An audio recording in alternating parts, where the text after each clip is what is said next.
Come ogni mattina Dionigi Spiandorello, 75enne originario di Ponso, è salito in sella alla sua bicicletta e come ogni mattina ha percorso via Braggio, lungo la strada regionale 100, nella frazione di Carceri, a Santa Caterina d'Este. Alle 9:30 circa, però, un tragico incidente ha interrotto per sempre la sua routine.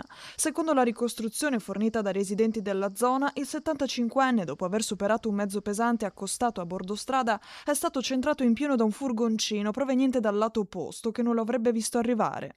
Un impatto fatale che non gli ha lasciato scampo. Quello del camion che aveva un bilico ha detto guarda, le avevo appena superato, ma ancora dietro dove ci sono le cose di Menino, i capannoni di Menino dove ci sono le orchidee, le avevo già distanziato, però mi è caduto e ha detto la bottiglia dell'acqua dal camion, però mi sono fermato, ho messo le 4 frecce e mi sono fermato. Nel frattempo che arriva quest'uomo in bicicletta e mi ha superato il camion, praticamente in mezzo alla strada.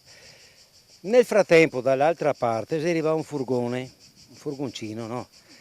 Sto furgone non l'aveva visto perché si sbucava all'improvviso dietro il camion, che era un camion alto. Come che lei arriva così e che se ne è sotto il camion. Ha preso una botta e l'ha scaraventato per terra. Sul posto sono prontamente arrivati i carabinieri della radiomobile di Este per tutti i rilievi del caso e per ricostruire l'esatta dinamica dell'incidente. Immediato l'allarme al 118 da parte dei due conducenti. Quando è atterrato l'elisoccorso nel campo vicino, i sanitari hanno tentato invano di salvare il ciclista. Troppo gravi le ferite riportate nell'impatto. Per il 75enne non c'è stato nulla da fare. Per i residenti, però, i soccorsi ci avrebbero impiegato troppo tempo ad arrivare sul posto. Dopo mezz'ora si arriva l'autoambulanza, dopo mezz'ora.